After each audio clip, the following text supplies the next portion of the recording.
حمد و صلات کے بعد معزز محتشم عالی مرتبت سامعین، خواتین و حضرات، السلام علیکم ورحمۃ اللہ وبرکاتہ۔ 27ویں شب ہے رمضان المبارک کی۔ اللہ نے زندگی میں ایک بار پھر عطا کی۔ اللہ ان گھڑیوں کے وسیلے سے ہمارے گناہ معاف فرما دے۔ لیلۃ القدر اپنے دامن میں اتنی رحمتیں رکھتی ہیں کہ اس امت کے سارے گناہ گاروں کی بخشش کے لیے کافی ہے۔ اس رات میں روح الامی اترتے ہیں فرشتوں کے جلو میں، جھرمٹ میں، اور اہل ایمان جو قیام میں ہوتے ہیں، قعود میں ہوتے ہیں، ذکر الہی میں ہوتے ہیں، ان سے مصافحہ کرتے ہیں۔ یہ رات کون سی ہے؟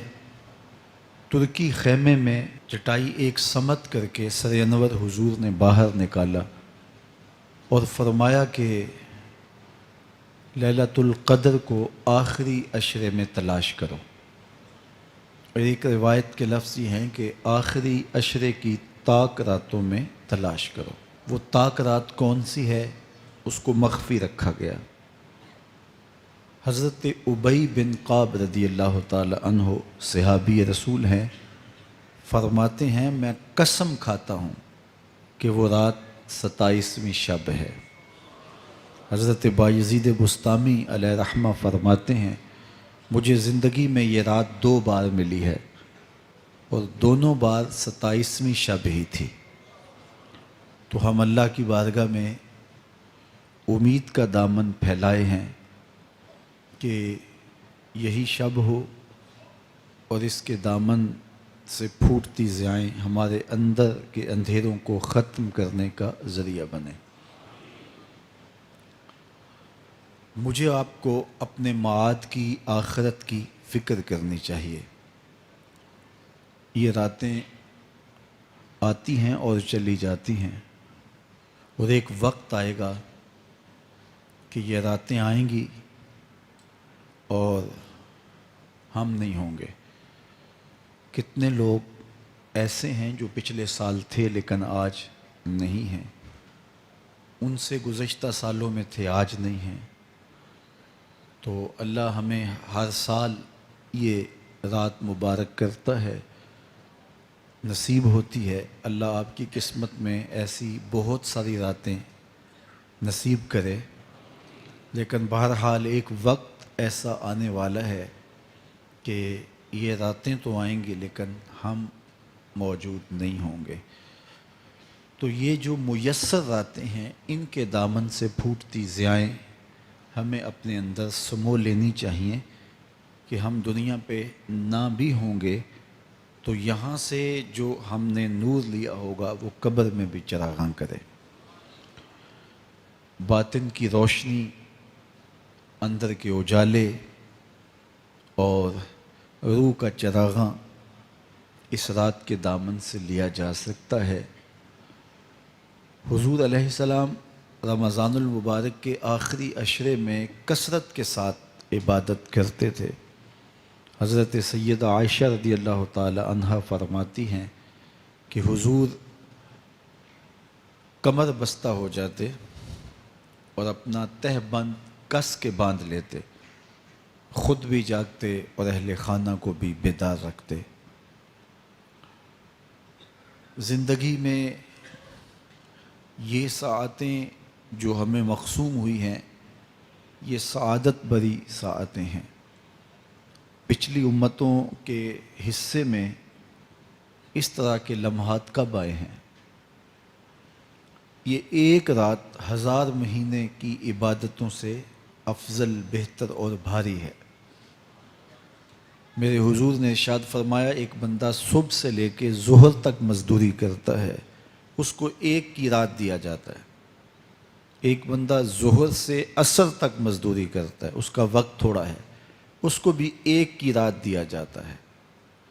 اور ایک شخص عصر سے لے کر مغرب تک مزدوری کرتا ہے، اس کا وقت دونوں سے کم ہے، لیکن اس کو مزدوری 2 قیراط دی جاتی ہے۔ فرمایا پہلی مثال یہود کی ہے، دوسری مثال نصارہ کی ہے، اور تیسری مثال میری امت کی ہے کہ تھوڑے کام پر بھی اجر زیادہ رکھا گیا ہے۔ تو اس امت کو جب اتنا نوازا گیا ہے کہ ایک ایک رات اتنی برکتوں کی حامل عطا ہوئی ہے، تو پھر ہمیں بہت زیادہ کوشش کر کے برکتیں سمیٹ لینی چاہیے۔ ان گھڑیوں کے دامن سے نکلتے اجالے اپنے اندر سمو لینے چاہیے۔ یہ سعادتیں اپنی روح میں جذب کر لینی چاہیے، تاکہ جب ہم اس دنیا سے جائیں تو ہمارے پاس ایک بہت بڑا روشنیوں کا ذخیرہ ہو، جو ہماری قبر میں بھی چراغاں کرے، حشر میں بھی روشنی دے، اور ہمیں کہیں بھی اندھیروں کا سامنا نہ کرنا پڑے، چونکہ روشنیاں تو ہم نے یہاں سے لے کے جانی ہیں۔ تو یہاں سے کتنی روشنیاں لے کے جاتے ہیں، یہ ہماری ہمت ہے، یہ ہماری کوشش ہے۔ اللہ نے تو لوٹ سے لگائی ہے، اس کی رحمتیں مسلسل ہمارے اوپر برس رہی ہیں، اور یہ صدقہ ہے آمنہ کے لال کا، ورنہ ہم اس قابل کہاں تھے۔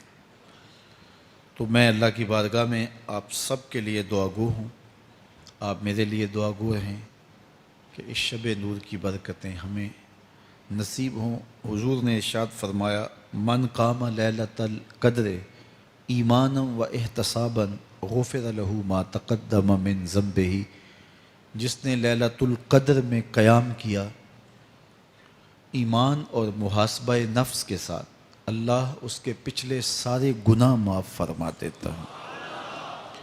ام المومنین سیدہ عائشہ رضی اللہ تعالیٰ عنہ فرماتی ہیں کہ میں نے عرض کی اے اللہ کے محبوب صلی اللہ علیہ وسلم، اگر میں لیلۃ القدر کو پا لوں تو مجھے پھر کیا دعا مانگنا چاہیے؟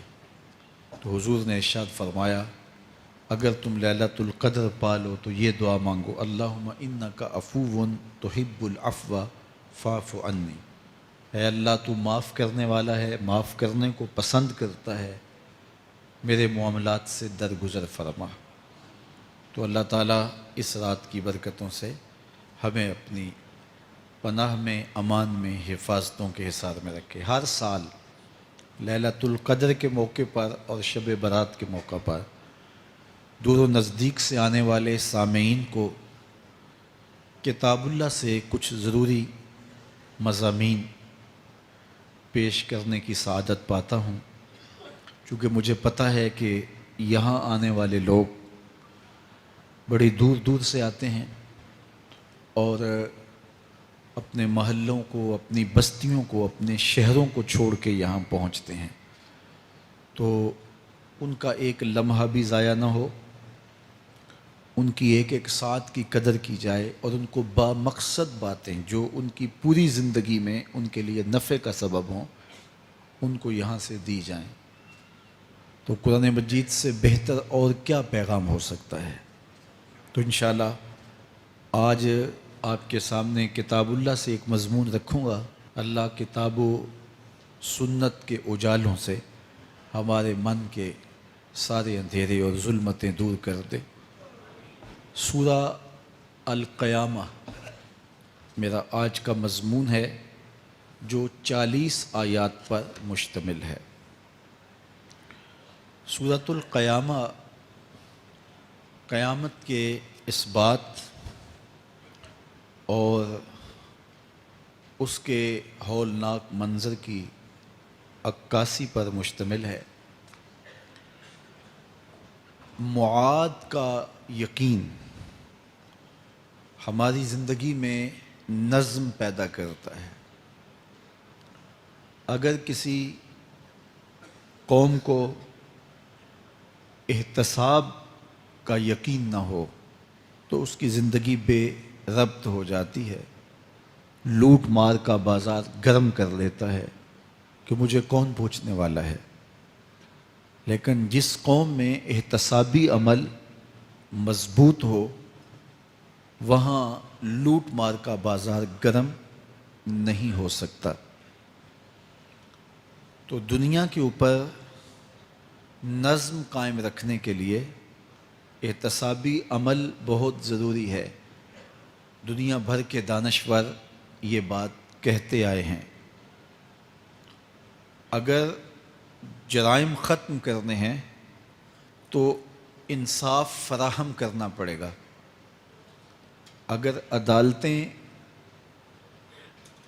قابل فروخت مال بن جائے، تھانے بکنے لگ جائیں، تو پھر معاشرے جرائم سے پاک نہیں رہ سکتے۔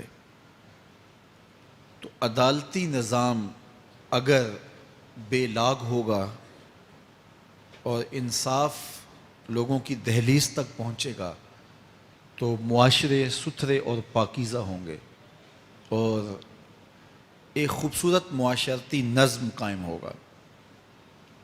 تو احتسابی عمل اور عدالتی نظم اچھا رکھنے کے نتائج ہم اپنی آنکھوں سے دیکھتے ہیں۔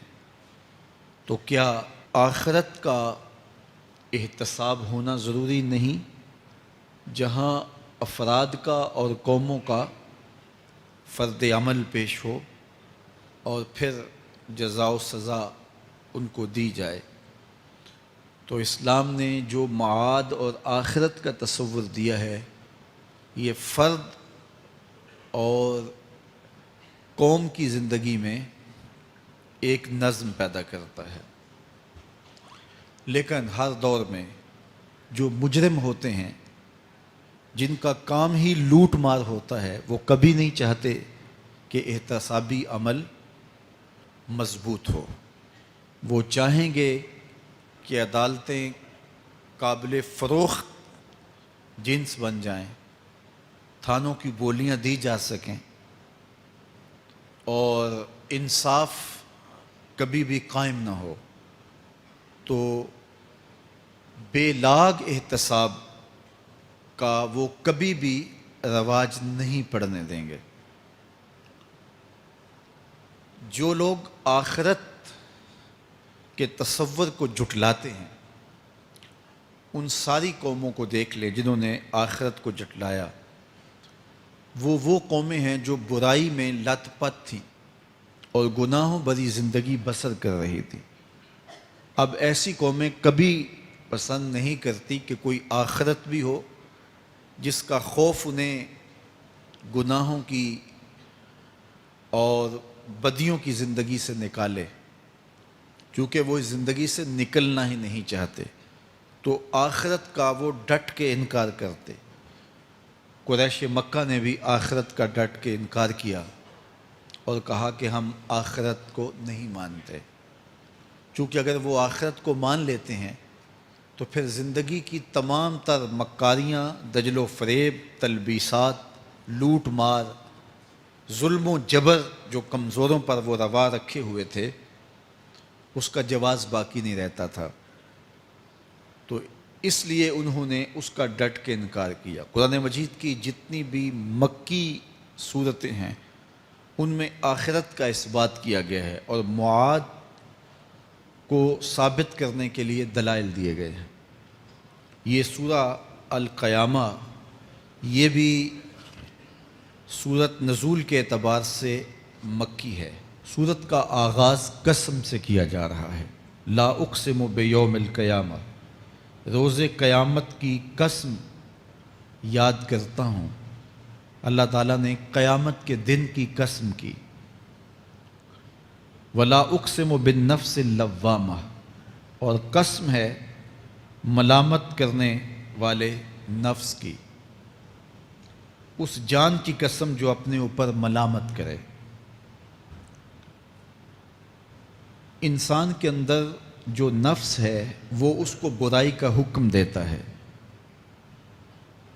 حکم دینے والے کو آمر کہتے ہیں اور اسی سے مبالغہ کا صیغہ امارہ ہے، بہت زیادہ حکم دینے والا۔ تو جو نفس انسان کو برائی کا حکم دیتا ہے اس کو نفس امارہ کہتے ہیں، بہت زیادہ برائی کا حکم دینے والا. لیکن اللہ تعالیٰ جل شانہ دین کی برکت سے جب نفس کی اصلاح کرتا ہے تو نفس امارہ نفس لوامہ بن جاتا ہے، جو ملامت کرتا ہے، برائی پر بندے کو روکتا ہے. اندر ایک جنگ چلتی ہے، بندہ گناہ کرتا ہے لیکن اندر اس کا نفس اس کو ملامت کرتا ہے کہ تم غلط کر رہے ہو. تو اندر جو جنگ چل رہی ہوتی ہے، نفس ملامت کر رہا ہوتا ہے، گناہ بھی چل رہا ہوتا ہے، تمام عمر طوفان سے کھیلتے گزری، نیا کے ڈوبنے کا ڈر بھی رہا.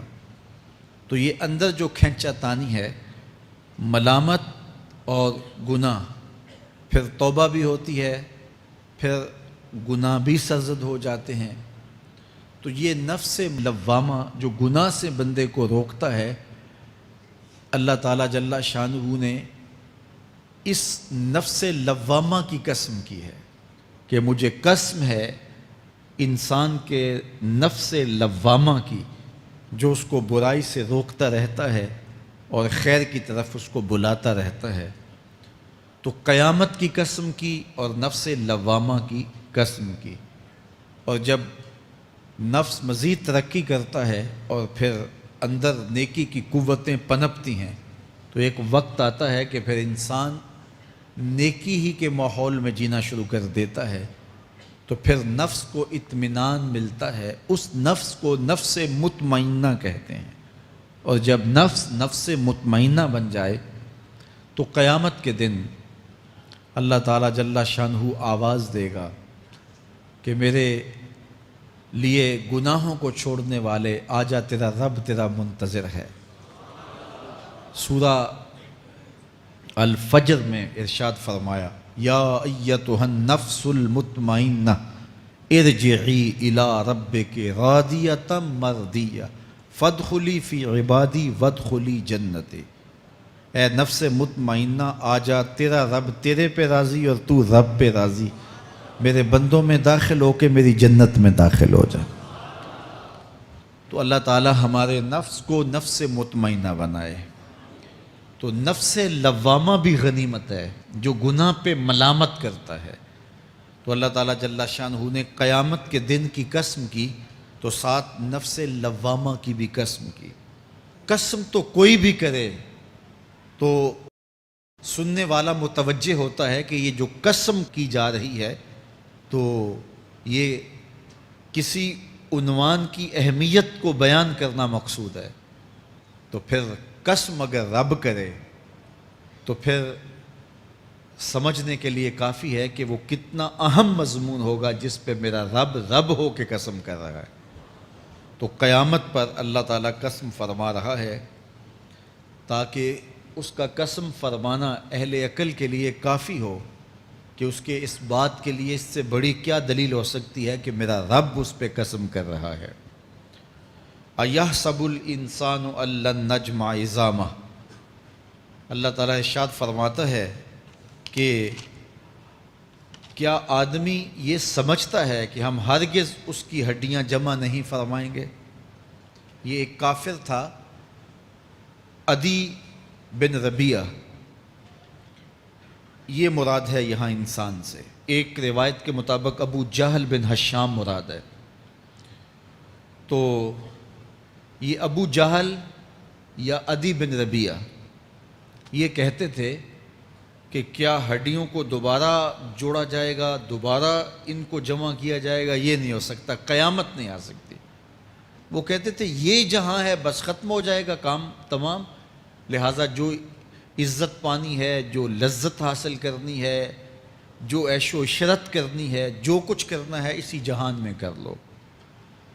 آج کل بہت سارے لوگوں کا رویہ بھی یہی ہے کہ بس ٹھیک ہے، یہ دنیا ہی سب کچھ ہے، آخرت بس ایک اعتقاد کی حد تک ذہن کے کسی گوشے میں ہے، 2 لمحوں کے لیے خیال آیا تو رک گئے، پھر اپنی وہی ڈگر کی زندگی. لیکن آخرت جب تیقن کی اس منزل تک پہنچ جائے پھر انسان کہ اعمال کے اندر خود بخود جو ہے وہ نظم پیدا ہو جاتا ہے کہ چونکہ میں اللہ کے حضور پیش ہونا ہے اور ایک ایک عمل کا میں نے حساب دینا ہے۔ تو آخرت کے بارے میں یقین کی کمزوری انسان کو جو ہے وہ گناہوں کی دلدل میں پھنسا دیتی ہے۔ اس لیے آخرت کا یقین یہ بہت ضروری ہے تاکہ ہماری زندگی میں نظم پیدا ہو اور ہم اللہ کے حضور جھکنے والے، اس کے شکر گزار بندے، اس کی اتباع کرنے والے بنیں۔ تو اب وہ کافر کہتے تھے ابن ربیعہ یا ابو جہل کہ یہ جو ہڈیاں ہیں ان ہڈیوں کو کیسے دوبارہ زندہ کیا جائے گا۔ نضر بن حارث ایک کافر تھا، وہ کہیں سے قبرستان سے پرانی ہڈی اٹھا لایا اور وہ اتنی بوسیدہ تھی کہ ہاتھ کے لمس سے ٹوٹ ٹوٹ کے گرتی تھی، اور حضور کے پاس آ کھڑا ہوا اور آ کے کہنے لگا کہ کیا ان ہڈیوں کو دوبارہ زندہ کیا جائے گا؟ کون ہے ان کو جو دوبارہ زندہ کرے؟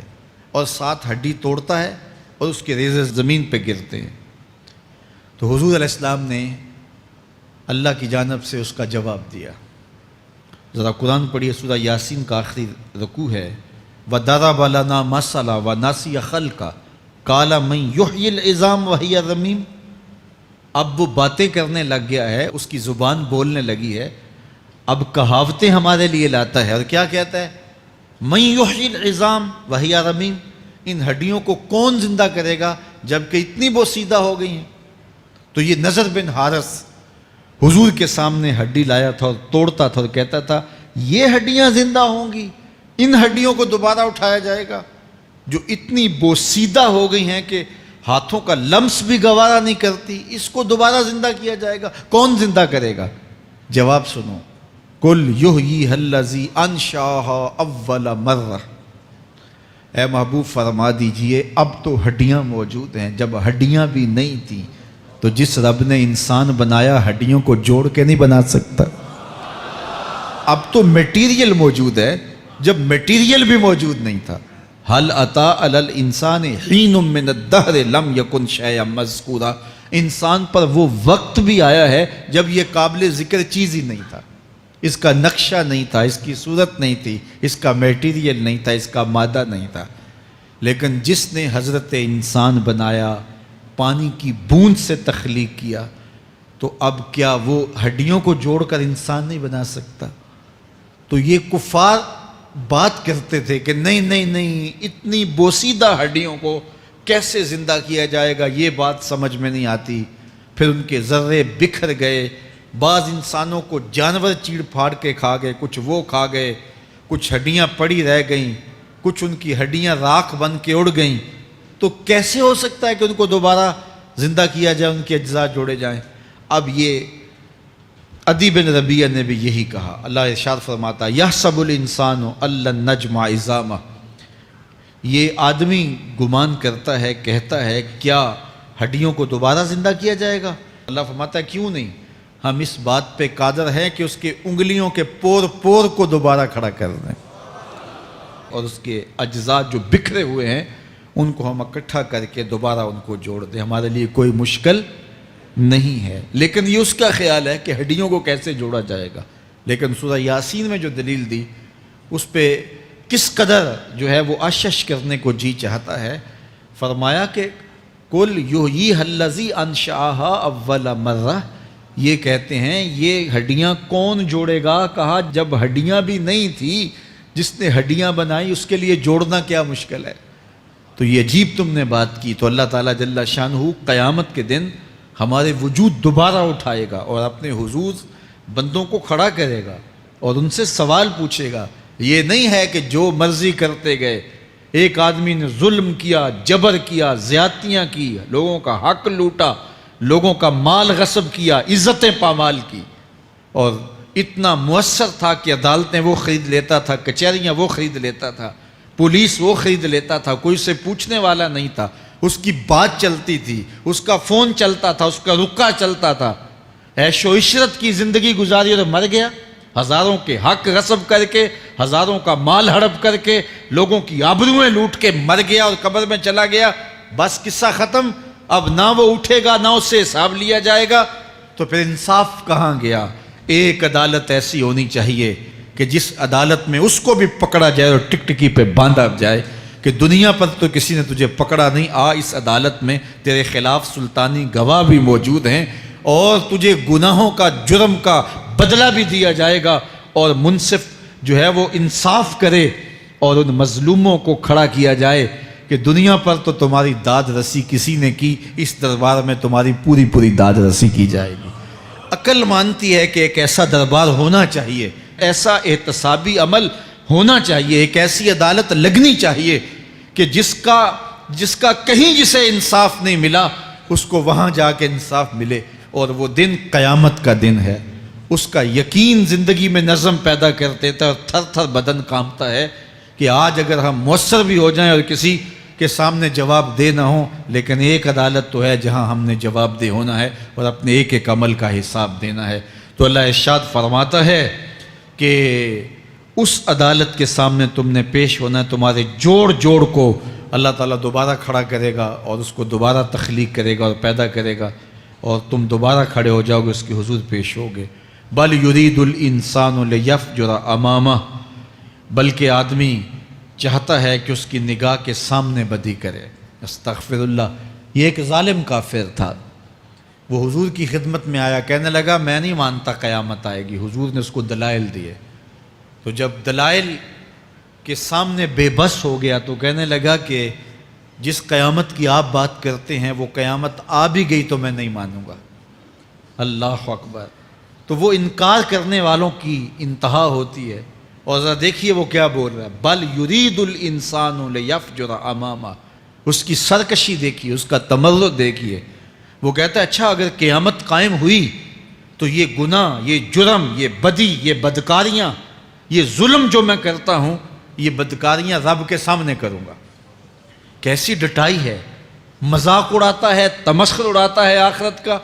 کہتا ہے جو بدیوں کا کاروبار میں نے گرم کیا ہے، جو بدکاریاں میری زندگی کا معمول ہیں، جو داد عیش دیتا ہوں، جو عزتوں کو پامال کرتا ہوں، جو غریبوں کے پنجے توڑتا ہوں، جو لوگوں کا حق غصب کرتا ہوں، جو برائیاں کرتا ہوں، اگر قیامت قائم بھی ہو گئی تو میں یہ سارے جرم رب کے سامنے کروں گا، پھر وہ مجھے پکڑ کے دکھائے۔ اللہ اکبر۔ یسأل ایان یوم القیامہ۔ پھر پوچھتا ہے اچھا قیامت کب آئے گی؟ یہ تمسخر کے طور پہ پوچھتا ہے، لاؤ نہ قیامت، کب آئے گی قیامت؟ میں جرم رب کے سامنے کرنا چاہتا ہوں۔ اللہ اکبر۔ اب جواب سنیے۔ اب لفظوں کا ترجمہ اس زور سے کیا ہی نہیں جا سکتا جس زور کے لفظ ہیں۔ وہ کہتا ہے قیامت کب آئے گی؟ میں تو یہ جرم رب کے سامنے کرنا چاہتا ہوں، کوئی قیامت نہیں ہے، مذاق اڑاتا ہے۔ قیامت کب آئے گی؟ آواز آئی فَإِذَا بَرِقَ الْبَصَرُ وَخَسَفَ الْقَمَرُ وَجُمِعَ الشَّمْسُ وَالْقَمَرُ۔ جب قیامت آئے گی تو آنکھیں چندھیا جائیں گے، چاند بے نور ہو جائے گا، سورج اور چاند اکٹھے ہو جائیں گے۔ یقول الانسان یومئذ این المفر۔ آج جو کہتا ہے کہاں ہے قیامت، اس دن بھاگتا پھرے گا، کوئی پناہ گاہ ہو بتاؤ، کوئی ہے ٹھکانہ چھپنے کا، کوئی پناہ گاہ ہے؟ کلا لا وزر۔ آواز آئے گی کوئی ٹھکانہ نہیں ہے، آج کوئی ٹھکانہ نہیں ہے۔ الی ربک یومئذ المستقر۔ اگر ٹھکانہ ہے تو صرف رب کے پاس ہے، انہیں ٹھکانہ ملے گا جو رب کے بندے ہیں اور اس کی دہلیز پہ آنے والے ہیں۔ یُنَبَّأُ الْإِنسَانُ یومئذ بما قدم وأخر۔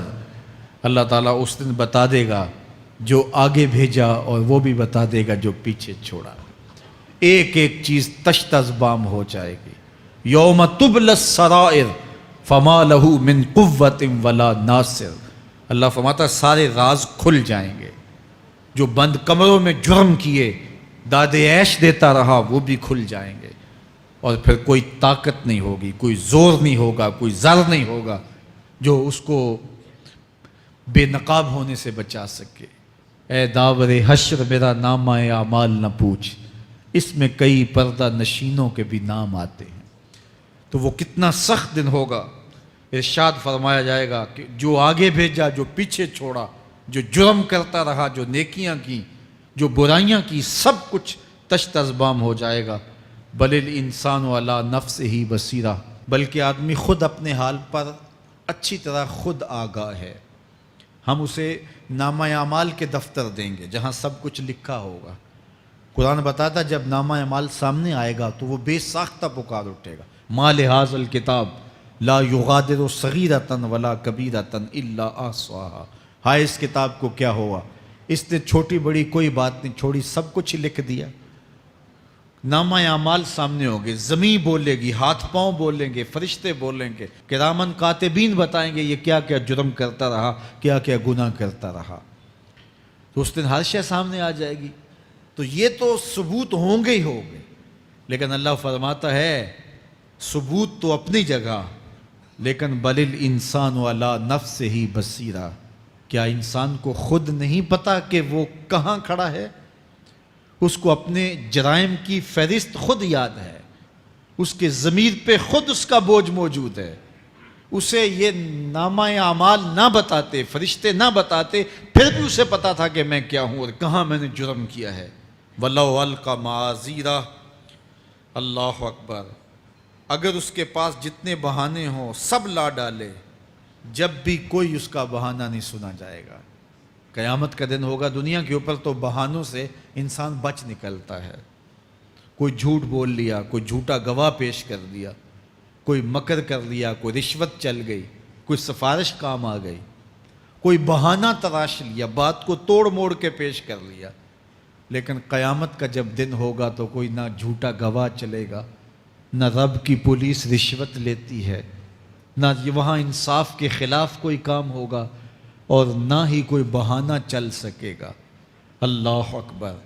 دوسری بات مفسرین نے یہ بھی لکھی کہ بعض اوقات یہ ہوتا ہے کہ انسان اپنے گناہ پر, اپنے جرم پر کوئی بہانہ تلاش کر کے لوگوں کو مطمئن کر لیتا ہے. جو اس نے جرم کیا, کسی سے زیادتی کی, کسی کا حق غصب کیا, تو لوگوں نے ملامت کی تو وہ کوئی بہانہ تلاشتا ہے اور لوگوں کو مطمئن کر لیتا ہے. بعض کا لاجواب کر دیتا ہے, بعض کا مطمئن بھی کر لیتا ہے. وہ لوگوں کو تو مطمئن کر لیتا ہے لیکن وہ خود مطمئن نہیں ہو سکتا. جس نے جرم کیا ہوتا ہے, جرم اس کو اندر سے ڈستا رہتا ہے, اس کا ضمیر اس کو ٹھوکریں مارتا رہتا ہے, اندر کی بے چینی اسے تنگ کرتی رہتی ہے. اگرچہ وہ دلائل سے, مکر و فریب سے, باتوں کو توڑ موڑ کے عذر کر لیتا ہے, کوئی بہانہ بنا لیتا ہے, لیکن اس کے باوجود اس کے اندر کوئی چین, اندر کوئی اطمینان نہیں ہوتا. اللہ اکبر. تو مجرم بے چین رہتا ہے. آج ہماری بے چینیوں کا ایک سبب ہمارا مالک کی دہلیز سے منہ موڑنا اور بہت سارے دیدہ نادیدہ گناہوں کا ارتکاب کرنا ہے. جب ہم سے سستیاں ہو جاتی ہیں, کوتاہیاں ہو جاتی ہیں, تو وہ گناہ ہمارا پیچھا نہیں چھوڑتے اور ہمیں بے چین اور مضطرب رکھتے ہیں. تو بعض اوقات جو ہے وہ ہم کہتے ہیں کہ پتہ نہیں بے چینی کیا ہے. بے چینی گناہوں کی ہے. گناہ طبیعت میں بے چینی پیدا کر دیتا ہے, سکون نہیں آنے دیتا. اطمینان کی دولت چھن جاتی ہے جب کوئی شخص گناہ کرتا ہے. اور یہ لازمی نہیں ہے کہ وہ کسی کا حق غصب کرے, اس نے کسی کی عزت ہی پامال کی ہو, اس نے کسی کی آبرو پہ حملہ کیا ہو. اگر نماز چھوڑی ہے تو بے چینی یہ بھی کم نہیں ہے, یہ رب کی نافرمانی ہے. اگر اس کی نظر بھٹکی ہے تو یہ بھی کم بے چینی نہیں دیتی. اگر اس کا خیال بہکا ہے, اس نے زبان سے کسی کو دکھ دیا ہے, اس نے کسی کے لیے سب و شتم کا انداز اختیار کیا ہے, گالی گلوچ کا رنگ اختیار کیا ہے, تو پھر کیا ہوا کہ یہ بے چینی اندر کو توڑتی رہتی ہے. انسان چلتا پھرتا ہے لیکن اسے طمانیت نہیں ملتی, اسے سکون نہیں ملتا. سکون کب ملے گا؟ سکون تب ملتا ہے جب کسی سے زیادتی کی ہو تو اس سے جا کے معافی مانگ لی جائے, اور اس لجاجت کے ساتھ معافی مانگی جائے کہ وہ مجبور ہو جائے معاف کرنے پہ, تو پھر اندر طمانیت اتر جاتی ہے. اگر رب کی نافرمانیاں کی ہیں تو لیلۃ القدر کے دامن میں اس سے معافی مانگ لو, اتنی لجاجت سے معافی مانگو, اس قدر رو کے معافی مانگو, ترلے منت پہ اتر آؤ, ہاتھ جوڑو, آنسو بہاؤ, چیخو, چلاؤ, رو, اس کی دہلیز سے لپٹ جاؤ اس سے اپنے گناہوں کی معذرت کرو. جب مالک نے معاف کر دیا اندر کی ساری بے چینیاں مٹ جائیں گی, دل کو قرار مل جائے گا, دل کو تسکین نصیب ہوگی. تسکین اس کی دہلیز سے تمہیں ملے گی. یہ اندر سے پھوٹتی ہے, باہر سے نہیں آتی ہے. تسکین کے قافلے اندر ہی اترتے ہیں, اندر سے اس کے سوتے پھوٹتے ہیں, اس کے چشمے پھوٹتے ہیں. ہم باہر سے ڈھونڈتے ہیں, باہر سے تسکین نہیں ملتی, یہ اندر سے آئے گی. اس لیے اس دل کے اوپر لگے ہوئے میل کچیل کو, غلاظت کو دور کر لو اور کھرچ دو دل کے اوپر پڑے ہوئے جتنے بھی زنگ ہیں. تو پھر نتیجہ کیا ہوگا؟ دل ستھرا ہوگا, مصفہ ہوگا, مزکا ہوگا. تو پھر دل پر نور ہوگا. تو پھر آپ کو زندگی گزارنے کا لطف اور سرور اور مزہ آنے لگ جائے گا. تو انسان جب دلیلیں تراشتا ہے, اس سے ایک بعض کا اپنے آپ کو بھی مطمئن کرنے کی کوشش کرتا ہے, اوروں کو بھی مطمئن کر لیتا ہے, لیکن حقیقت میں اطمینان نہیں ہوتا, وہ بے چینی ہوتی ہے. تو اللہ تعالیٰ جل شانہ اس کہانی کو بیان کرتے ہوئے ایک اور مضمون کو بیان کیا, اور یہ بالکل درمیان میں جملہ معترضہ کے طور پہ جو ہے وہ نظر آ رہا ہے کہ بات تو چل رہی ہے, تو اچانک اللہ اپنے محبوب سے مخاطبہ فرماتا ہے اور کیا ارشاد کرتا ہے؟ لا تحرک بہ لسانک لتعجل بہ. تو یہ اچانک بات کیوں آ گئی؟ اصل بات یہ تھی کہ جب وحی نازل ہوتی تو آقا کریم علیہ السلام ہمہ تن گوش ہو کے اس وحی کو سنتے, پھر اس کو محفوظ کرنے کی فکر ہوتی کہ جو میں نے سنا ہے وہ اچھی طرح مجھے یاد ہو جائے. اور پھر آقا کریم علیہ السلام کی تیسری فکر یہ ہوتی کہ اس کے جو معارف ہیں, اسرار ہیں, اور اس کے جو ثمرات ہیں, اس کی جو تفصیلات اور نکلنے والے اس کے نتائج ہیں, وہ بھی اچھی طرح جو ہے وہ میں سمجھ پاؤں. تو یہ تین مشقتیں بیک وقت حضور گوارا کر رہے ہوتے. اب قیامت کا ہولناک منظر جو پیش کیا گیا, اور پھر انسان جب اپنے رب کی نافرمانی کرتا ہے تو جو اس کا حال ہوتا ہے, تو یہ سارے مضامین کو اللہ کے محبوب سن رہے تھے. حضور کے قلب اطہر پر گرانی آئی, اور میرے رب کو کیسے گوارا تھا. جو حضور سن رہے تھے جلدی جلدی اس کو زبان پہ لانا چاہ رہے تھے تاکہ وہ اچھی طرح ازبر ہو جائے, لیکن اللہ نے محبوب کی اس مشقت کو دیکھا تو فرمایا لا تحرک بہ لسانک لتعجل بہ. محبوب آپ اپنی زبان کو جنبش نہ دیں, آپ جلدی کرتے ہیں تاکہ وہ جو میں نے سنا ہے وہ میری زبان پہ آ جائے. ان علینا جمعہ و قرآن, یہ ہمارے اوپر ہے, ہم آپ کے دل میں جمع بھی کریں گے. جو آپ کو سکھایا ہے وہ آپ کو یاد بھی رہے گا, وہ آپ بھول نہیں سکیں گے. فَإِذَا قَرَأْنَاهُ فَاتَّبِعْ قُرْآنَهُ, اور جب ہم پڑھ لیں تو پھر اس کے بعد آپ اس کو دہرائیں پڑھیں. ثُمَّ إِنَّ عَلَيْنَا بَيَانًا, پھر اس کی تفصیل بھی ہمارے ذمہ ہے, اس کا بیان بھی ہمارے ذمہ ہے. اس سے وہ لوگ جو حجیت حدیث کا انکار کرتے ہیں اور پھر وہ کہتے ہیں کہ نہیں بس قرآن مجید کی آیات ہی ہیں, اس کے علاوہ اور کچھ نہیں ہے, وہ من اللہ نہیں ہے, تو یہاں غور کرنا ہے. ثم ان علینا بیانہ فرمایا گیا, پھر ہمارے اوپر ہے اس کا بیان جو آپ کو ہم القاء کریں. اور آقا کریم نے فرمایا, سنن نسائی کی روایت ہے, انما اوتیت القرآن ومثلہ معہ, مجھے قرآن دیا گیا اور قرآن جتنے اور علوم بھی میرے سینے میں رکھے گئے. تو صرف قرآن ہی نہیں اتارا گیا حضور کے سینے میں, حضور کے سینے میں بہت کچھ نازل کیا. حضور کا سینہ گنجینہ ہے اسرار و معانی کا, اور اللہ تعالیٰ جل شانہ نے اپنے محبوب کو بہت کچھ عطا کیا. یہ بیان کرنے کے بعد فرمایا کلا بل تحبون العاجلہ وتذرون الآخرہ. اللہ اکبر. کوئی نہیں بلکہ یہ جو تم لوگ ہو اے کافرو, تم اس چیز کو پسند کرتے ہو جو بالکل نقد ہے, جو جلد ملنے والی ہے. دنیا کا سودا نقد ہے, دنیا کے نفع نقد ہیں, دنیا کی لذات نقد ہیں. شیطان کہتا ہے اب چوری کرو اب مال آئے گا, اب زنا کرو اب لذت ملے گی, اب ڈاکہ کرو اب امیر ہو جاؤ گے. تو دنیا کے سودے نقد ہیں اور آخرت کے وعدے ادھار ہیں. وہ ارشاد فرمایا بل تحبون العاجلہ, تم دنیا کی جو عاجل چیزیں ہیں, جو بالکل نقد سودے ہیں, تم ان کے پیچھے پڑتے ہو. وتذرون الآخرہ, اور آخرت کو چھوڑتے ہو. دوسرے مقام پہ ارشاد فرمایا سورہ الاعلیٰ میں بل تؤثرون الحیات الدنیا والآخرۃ خیر وابقیٰ, تم دنیا کی جیتی زندگی کو ترجیح دیتے ہو، حالانکہ آخرت بہتر بھی ہے اور دائمی بھی۔ میں آپ کی توجہ چاہوں گا، آخرت بہتر بھی ہے اور دائمی بھی، لیکن تمہاری ترجیح یہ دنیا ہے جس کی آخرت کے مقابلے میں کوئی حیثیت ہی نہیں ہے۔ حضور نے ارشاد فرمایا، اگر کسی کو جنت میں ایک کوڑا رکھنے کی جگہ مل جائے، ایک ڈنڈا رکھنے کی جگہ مل جائے، دنیا و ما فیہا کی دولتوں سے وہ زیادہ قیمتی ہے۔ 7 براعظموں پہ پھیلی ہوئی کائنات، سمندروں کی تہوں میں قیمتی موتی، پہاڑوں کے دامن میں قیمتی معدنیات، مالیاتی اداروں کے پاس سرمائے، لوگوں کے پاس دولت کے انبار، یہ سارے اکٹھے کر لیے جائیں اور ان کی قیمت لگائی جائے، اور جنت میں ایک ڈنڈا رکھنے کی جگہ، ایک عصا رکھنے کی جگہ، ایک کوڑا رکھنے کی جگہ، وہ جگہ پھر بھی زیادہ قیمتی ہے۔ پراپرٹی ویلیو ہوتی ہے نا، وہ کہتے ہیں کہ دور دراز دیہات سے 10 ایکڑ فروخت کریں تو یہاں ہمارے بائی پاس پہ اگر لیں تو 1 کنال جگہ آئے گی، 10 ایکڑ فروخت کر کے یہاں 1 کنال ملے گی۔ اور اگر آپ مزید اس کو فروخت کر کے مزید جو ہے وہ کسی مہنگے علاقے میں چلے جائیں تو ہو سکتا ہے 2 مرلے اس 10 ایکڑ کے مقابلے میں آئیں۔ تو اس طرح مختلف جگہوں کی پراپرٹی ویلیو ہوتی ہے۔ اللہ کے محبوب جنت کی پراپرٹی ویلیو بتا رہے ہیں۔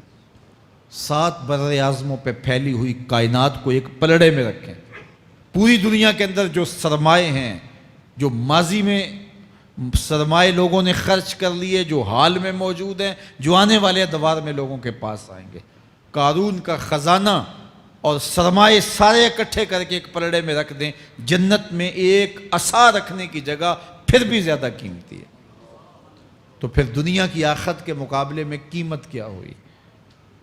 دنیا کی جنت کے مقابلے میں ویلیو کیا ہوئی؟ اور جنت میں سب سے کم جگہ کس کو ملے گی؟ جو سب سے آخر میں جائے گا۔ ظاہر ہے سب سے کم جگہ اسی کے پاس ہوگی جو سب سے آخر میں جہنم کے دھکے کھا کھا کے، رگڑے سہ سہ کے پھر آخر میں جنت میں جائے گا۔ سب سے تھوڑی جگہ اس کے پاس ہوگی۔ حدیث پاک میں آتا ہے، بخاری میں آتا ہے، حضور نے ارشاد فرمایا کہ جب جہنم سے آخری جہنمی نکالا جائے گا تو اللہ تعالیٰ اسے پوچھے گا، بتا تیری کوئی آرزو؟ تو وہ کہے گا، مالک یہ آرزو ہے، یہ آرزو ہے، مختلف آرزویں بتائے گا۔ اللہ فرمائے گا، لکا ما تمنیتا، جو تو نے آرزو کی جا جا تجھے میں نے عطا کر دی، اب جنت میں چلا جا۔ تو اس کی تو توقع یہ ہوگی کہ سایہ دیوار جنت میں جگہ مل جائے تو غنیمت ہے، اور اگر جنت کے اندر جاؤں تو کوئی جھونپڑا مل جائے 2 مرلے کا تو وہ بھی کافی ہے۔ لیکن اللہ اسے کتنی جگہ دے گا؟ اللہ فرمائے گا، جا جنت میں، تیرے لیے جنت میں دنیا سے 10 گنا جگہ ہے۔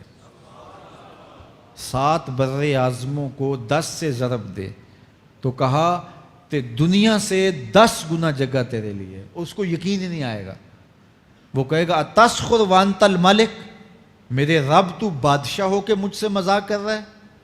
اللہ فرمائے گا، نہیں، تیرے لیے 10 گنا جگہ ہے، اور اس کے لیے 10 گنا جگہ ہوگی جو سب سے آخر میں جنت میں جائے گا۔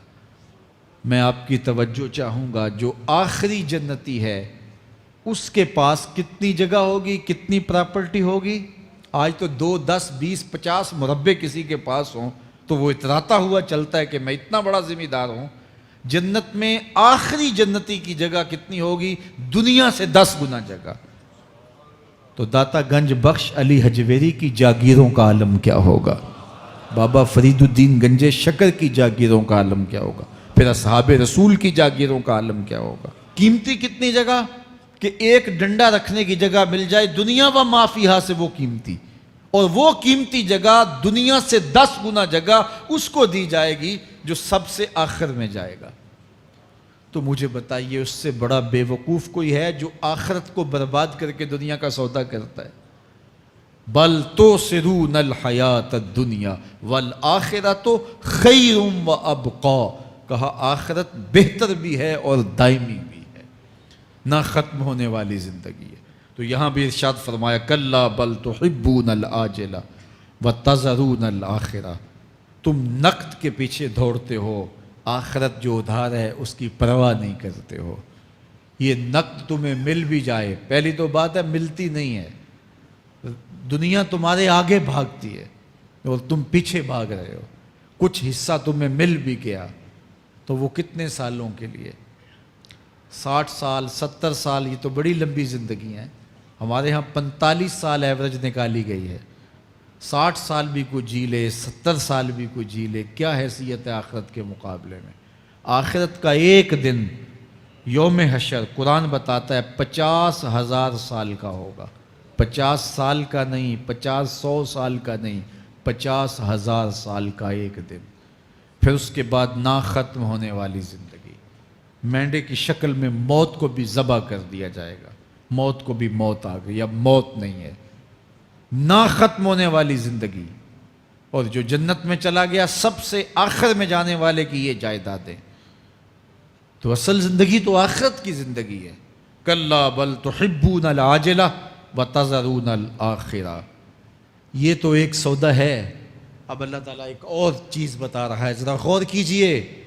دنیا کی محبت دل میں ایسی پیدا ہو گئی کہ ہمیں سال کے بعد ماہ سیام میں مسجد میں آنا نصیب ہوتا ہے، اور ہم اپنی ہی دنیا میں مگن ہیں کہ یہی دنیا سب کچھ ہے۔ یہ کائنات بھی دیکھو، میرا رب بیان کر رہا ہے، وجوہ یومئذ ناظرہ الی ربہا ناظرہ۔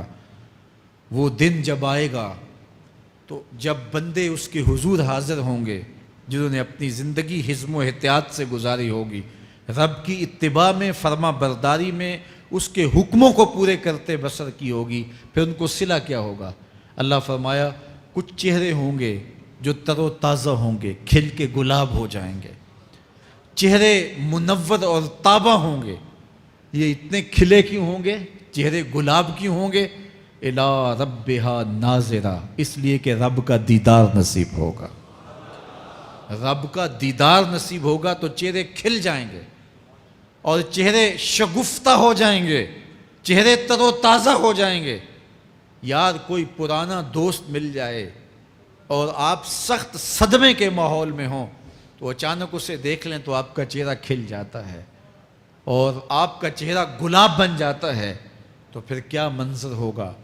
دنیا کے تھکے ہوئے لوگ، جنگوں کے ستائے ہوئے لوگ، بدر، احد، حنین اور کربلا کی سختیاں گوارا کیے ہوئے لوگ، تہجد کے اندر لمبا قیام کر کے راتوں کی تنہائیوں کے تھکے ہوئے لوگ، حلال کھایا حرام نہیں کھایا اور دنیا سے پیچھے رہ گئے، دنیا آگے چلی گئی اور یہ حلال کی تلاش میں بظاہر پیچھے رہ گئے۔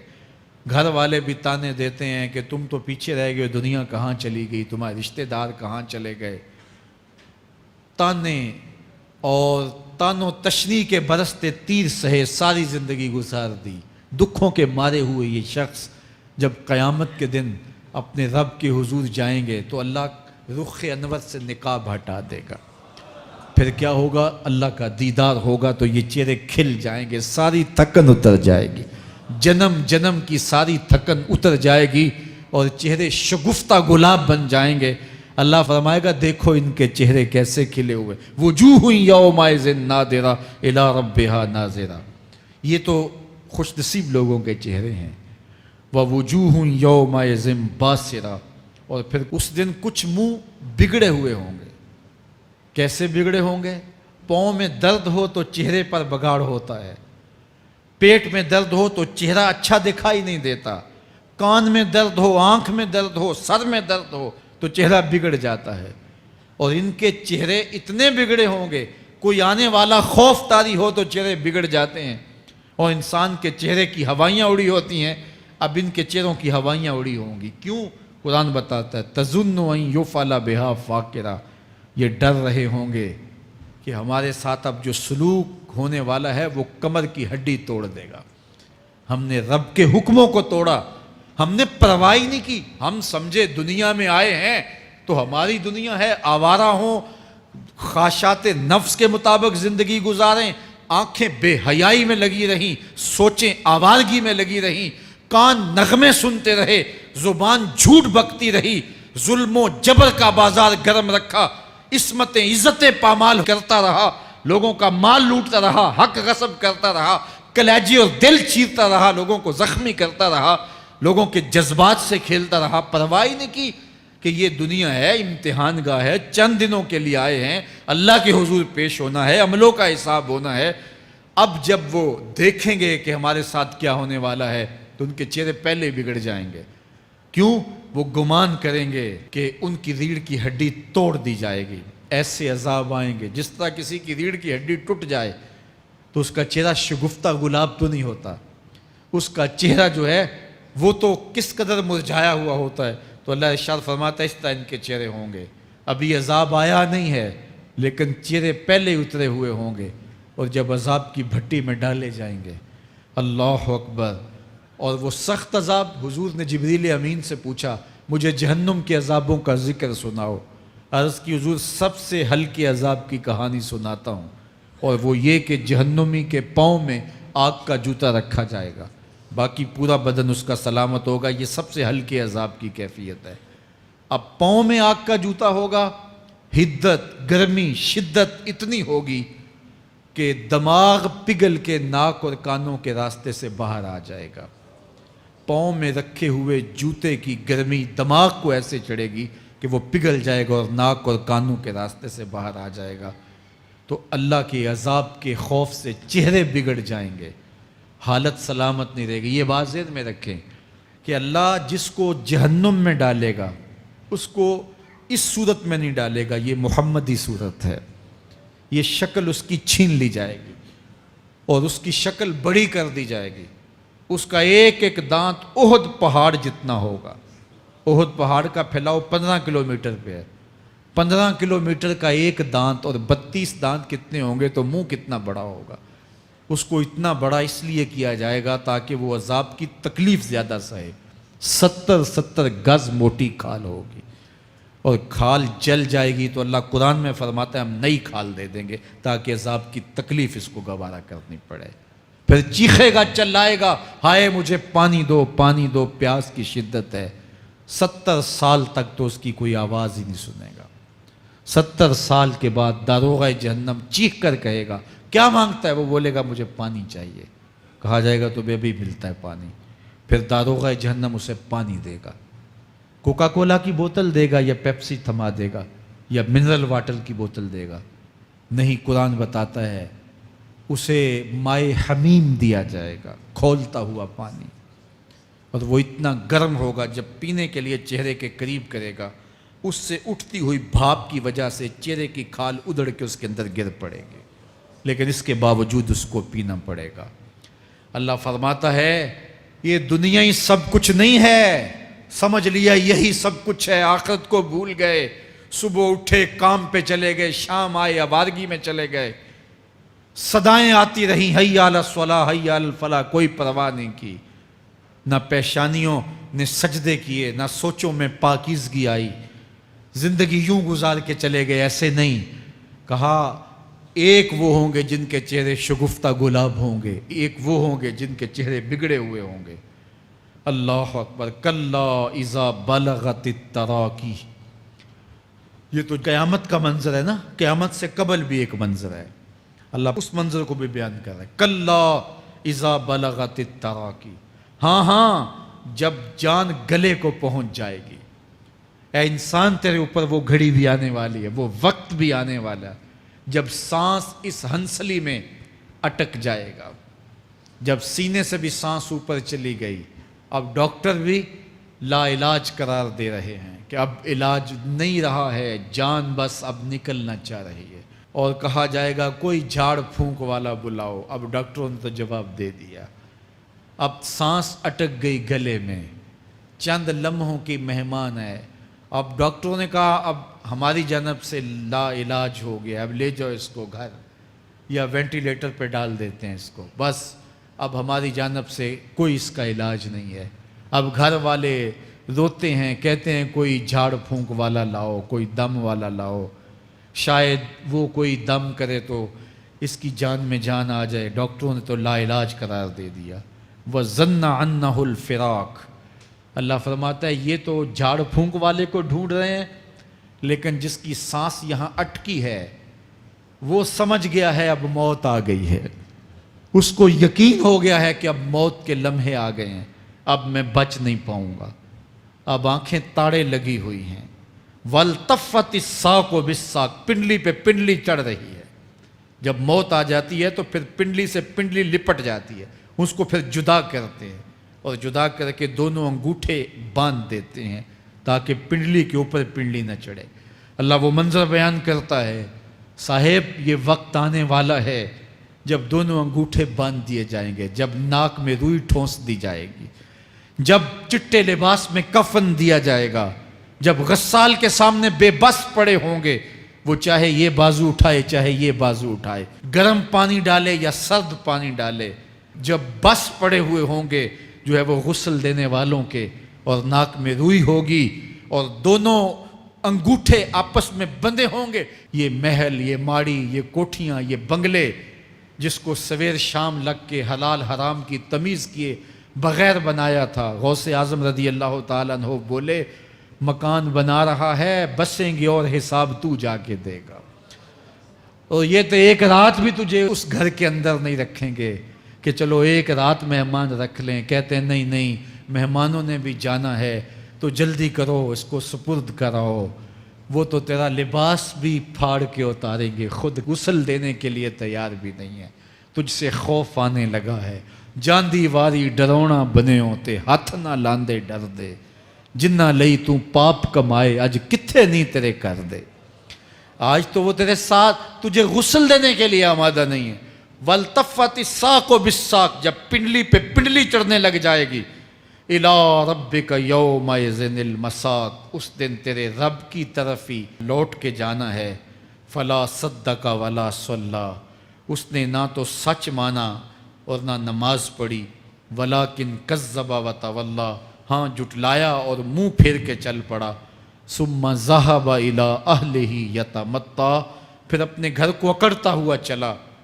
اولا لک فاولا ثم اولا لک فاولا، تیری خرابی آ پہنچی، ہاں تیری خرابی آ پہنچی۔ ایحسب الانسان ان یترک سدی، انسان دنیا میں یہ گمان کرتا ہے اس کو سدا چھوڑ دیا جائے گا۔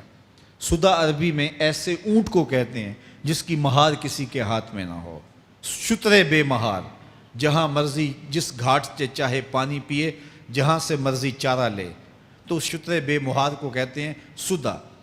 تو یہ انسان بھی گمان کرتا ہے کہ میں بھی سدا ہوں، مجھے کوئی کیوں پوچھے، میرے جذبات پہ کوئی کیوں قدغن لگائے، مجھے کیوں روکے کوئی۔ بالخصوص جوانی کے ایام کے اندر جوان کو بڑا ہوتا ہے کہ کوئی مجھے کیوں، وہ تو ماں باپ کے کہنے میں بھی نہیں آنا چاہتا، وہ کہتا ہے کیوں مجھے روکتے ہیں، میری جوانی ہے، میرے جذبات ہیں، مجھے آزادی سے جینے دو، کیوں میرے راستے میں رکاوٹ بنتے ہو، میں سدا ہوں۔ اللہ فرماتا ہے نہیں، ایک اونٹ تو سدا ہو سکتا ہے، جس کو میں نے اشرف المخلوقات بنایا ہے اس کو تو سدا نہیں چھوڑوں گا، اس کو تو پابند بناؤں گا حکام کا۔ اب وہ کہتا ہے کہ نہیں نہیں، یہ کیسے دوبارہ اٹھائے جائیں گے؟ اب دوبارہ وہی بات پھر آ گئی، الم یک نطفۃ من منی یمنی، اللہ فرماتا ہے ایک بوند تھی نا، پانی کا ایک قطرہ تھا جو رحم مادر میں رکھا گیا، ثم کان علقہ، پھر وہ پانی کا قطرہ لوتھڑا بنا، فخلق فسوی، پھر اللہ نے اسے پیدا فرمایا اور پھر ٹھیک ہموار کیا، فجعل منہ الزوجین الذکر والانثی، پھر اس سے وہ جوڑ بنائے، کوئی مرد بنایا کوئی عورت بنائی۔ کہا اب غور کر، اب تیری آنکھیں دیکھتی ہیں، بجلیاں چمکتی ہیں، تیری زبان کا طوطی بولتا ہے، لوگ اشش کرتے ہیں تیری گفتگو پہ، تیری گفتار پہ صدقے جاتے ہیں، تیرے لہجے کے جمال کو دیکھتے ہیں، تیرے سینے کا زور، تیرے پنجوں کی طاقت، تیری دماغ کی تیزیاں اور تیری سوچوں کے اجالے، تیری زوردار ٹانگیں، تیرے کڑیل بازو اور تیری چوڑی چھاتی اور تیرے گلاب کی پتیوں جیسے ہونٹ، اے انسان یہ سب کچھ کہاں تراشا گیا؟ ماں کے رحم میں، اس تاریکی میں جو 3 پردوں میں تھی، تیرا سر تیرے گھٹنوں میں تھا، اور تیرے رب نے وہاں تیرے اندر نسوانیت یا رجولیت کی صلاحیتیں پیدا کی، تیری آنکھوں میں چمک پیدا کی، تیرے کانوں میں نغمے بکھیرے، تیری زبان کے پٹھوں پہ قوت ذائقہ رکھی، تجھے بولنے کی صلاحیت دی، تیرے پنجوں میں زور رکھا۔ آج تو مفتی شہر ہے، آج تو علامۃ الدہر ہے، آج تو قاضی القضات ہے، آج تو منسٹر ہے، آج تو وزیر اعظم ہے، آج تو پہلوان ہے، آج تو شہزادہ ہے، آج تو بادشاہ ہے، آج تو زوراور ہے۔ آج تیری طاقت کے کیا کہنے، آج شیروں کو تو نچا لیتا ہے، ہاتھیوں کو تو بٹھا لیتا ہے، آج تو بڑا زوراور گھڑ سوار ہے، آج تیری طاقت کے کیا کہنے، تو کشتی کرتا ہے، زمانہ دیکھنے آتا ہے، آج تیری طاقت کے شوہرے ہیں، تیری عظمت کے تنتنے ہیں، لیکن انسان تو ایک ناپاک قطرہ تھا اور رحم مادر میں تھا۔ تیرے اندر یہ رنگ کس نے بھرے، تیرے کانوں میں نغمے کس نے رکھے، تجھے دماغ کی قوتیں کس نے دی، زبان کو بولنا کس نے سکھایا، آنکھوں میں توانائیاں کس نے رکھیں، تیری زبان کا طوطی بولتا ہے، یہ سلیقے کس نے دیے؟ پھر اللہ فرمایا، کتنا زوردار بیان ہے، الیس ذالک بقادر علی ان یحیی الموتیٰ، جو ماں کے پیٹ میں ایک نطفے کو ایک خوبصورت انسان بنا سکتا ہے، ہڈیوں کو جوڑ کے دوبارہ انسان نہیں بنا سکتا؟ کیا وہ دوبارہ تجھے کھڑا نہیں کر سکتا اپنے سامنے پیش ہونے کے لیے، جس کے حکموں کو تو نے توڑا ہے، جس کے فرامین کا تو نے مذاق اڑایا ہے؟ کیا وہ اتنا ہی بے بس ہے کہ اپنے حضور تجھے جو ہے وہ کھڑا ہی نہیں کر سکتا ہے؟ جس رب نے تجھے ماں کے شکم میں شکل دی، حضرت شیخ فرید الدین عطار بولتے ہیں، سانے کزتی سلاتی می شود، ایسا کاریگر ہے مٹی سے بادشاہ بنا ڈالتا ہے۔ اس نے مٹی سے دارا و سکندر بنائے، اس نے مٹی سے جو ہے وہ رستم و سہراب بنائے، اس نے مٹی سے کیا کیا بنا دیا، جو مٹی سے بادشاہ بنا سکتا ہے، جو نطفہ رحم مادر سے جو ہے وہ شکل اور صورت اور رنگ اور جمال بنا دیتا ہے۔ تیری صورت نکھرتی ہے، تیرے ہونٹ گلابی ہیں اور تیری نرگسی آنکھیں ہیں، تیرے ریشمی بال ہیں اور تیری خوبصورت رنگت ہے، تو چال چلتا ہے تو لگتا ہے قیامت چل رہی ہے، تیرا قد رانا جو ہے وہ صنوبر کو شرماتا ہے، تیری گفتار کے تنتنے ہیں۔ جس نے اتنی خوبصورت شکل ماں کے رحم میں بنائی، کیا وہ ہڈیوں کو جوڑ کے دوبارہ انسان نہیں بنا سکتا؟ وہ دوبارہ انسان بنائے گا اور پھر تجھے اپنے حضور کھڑا کرے گا۔ اور ایک حدیث میں آتا ہے، اللہ بندے کو اپنے حضور کھڑا کرنے کے بعد اپنے سامنے سے ہٹنے نہیں دے گا جب تک 5 سوال نہیں پوچھ لے گا۔ ان عمرہ ہی فیما افنا ہو، اس کی عمر کے بارے میں پوچھے گا، کہاں ضائع کی؟ میں نے تجھے زندگی دی، 60 سال 70 سال 40 سال 50 سال، اس زندگی کو کہاں گزار کے آیا ہے؟ ان شبابہ ہی فیما ابلا ہو، اس کی جوانی کے بارے میں پوچھا جائے گا، جوانی کہاں گزار کے آیا ہے؟ مجنوں تو نہیں بنا رہا، خواہشات کا اسیر تو نہیں ہو گیا، دیوانوں کی طرح زندگی تو نہیں گزار کے آ گیا؟ تیری جوانی کسی چوک میں تو نہیں گزری، تیری جوانی آوارگی میں تو نہیں گزری، ساری رات سوشل میڈیا کے اوپر گندگی اور غلاظتیں تو نہیں دیکھتا رہا؟ تیری زندگی گزری کہاں ہے؟ تیری جوانی گزری کہاں ہے؟ اگر کوئی جواب نہ ہوا تو پھر کیا جواب دے گا؟ اور وہ کتنا خوش نصیب ہوگا جو کہے گا، مالک میری جوانی سجدوں میں گزری، میری جوانی قیام میں گزری، میری جوانی رکوع میں گزری۔ میرے حضور فرماتے ہیں، سبعۃ یظلھم اللہ فی ظلہ یوم لا ظل الا ظلہ، 7 اشخاص ایسے ہیں قیامت کے دن جب کوئی سایہ نہیں ہوگا، اللہ ان 7 کو اپنے عرش کا سایہ دے گا۔ ان میں سے دوسرا شخص میرے حضور نے بیان فرمایا، وشاب نشأ فی عبادت اللہ، وہ جوان جس کی جوانی اللہ کی عبادت میں گزری۔ جوانوں، اپنی زندگی کو مالک کی دہلیز پہ لے آؤ۔ جوانی وہی ہے جو مالک کی چوکھٹ پہ گزرے۔ اپنے دل کا تعلق جوڑو، عشق کرنا ہے تو پھر آمنہ کے لال سے کرو، محبت کا رشتہ ان سے جوڑو، تعلق کا ربط ان سے قائم کرو، جوانی کو دین کی راہ پہ ڈالو۔ اللہ اکبر، سنو میرے حضور کا فرمان، انا حبیب اللہ، میں اللہ کا حبیب ہوں۔ پھر فرمایا، الشاب التائب حبیب اللہ، جو جوان جوانی میں توبہ کرے وہ بھی اللہ کا حبیب ہے۔ آؤ اللہ کے حبیب بن جاؤ، اللہ کے حبیب بن جاؤ، اللہ کے حبیب بن جاؤ، اللہ کے محبوب بن جاؤ۔ لیلۃ القدر کی گھڑیاں ہیں، رات کا پچھلا پہر ہے۔ اللہ کے حضور یہ عہد کر کے اٹھو، مالک جو زندگی گزر گئی، آئندہ جوانی کا ایک ایک لمحہ تیرے لیے گزرے گا۔ جیوں گا تو تیرے لیے، مروں گا تو تیرے لیے۔ میری ایک ایک سانس تیرے نام وقف ہوئی، میری زندگی کی ایک ایک ساتھ تیرے نام وقف ہوئی۔ میں اپنا سب کچھ تیرے لیے پیش کرتا ہوں۔ میری زندگی کا مالک بھی تو ہے، میری موت و حیات کا خالق اور مالک بھی تو ہے۔ یہ زندگی تو نے دی، تیری امانت ہے، تیرے حضور ہی پیش کرتا ہوں۔ اور لیلۃ القدر کی گھڑیوں میں اس عزم کے ساتھ گھروں کو لوٹو کہ اللہ میری زندگی کا ایک ایک لمحہ تیرے نام ہوا، آنے والے موسم تیرے نام ہوئے، میری جوانی تیرے نام ہوئی، میرے آنسو تیرے نام ہوئے، میری پیشانی تیرے نام ہوئی، میرے دل کی دھڑکن تیرے نام ہوئی، میری صلاحیتیں تیرے نام ہوئی۔ میری زبان بولے گی تو تیری تسبیح بولے گی، تیرے ذکر کے ترانے پڑے گی، میرے کان سنیں گے تو قرآن کے نغمے سنیں گے، میری آنکھیں دیکھیں گی تو مالک تیری قدرت کی نشانیاں دیکھیں گی، تیرے رسول کا روضہ دیکھیں گی، تیرا کعبہ دیکھیں گی۔ مالک میری زبان سچائی کے نور سے مالا مال ہوگی اور میں ساری زندگی تیرے نام کرتا ہوں۔ اور جب آپ اپنی ساری زندگی اللہ کے نام کر دیں گے تو پھر وہ پوری کائنات تمہارے نام کر دے گا۔ کی محمد سے وفا تو نے تو ہم تیرے ہیں، یہ جہاں چیز ہے کیا لوح و قلم تیرے ہیں۔ اللہ آپ سب کو اپنی پناہ میں، امان میں اور حفاظتوں کے حصار میں رکھے۔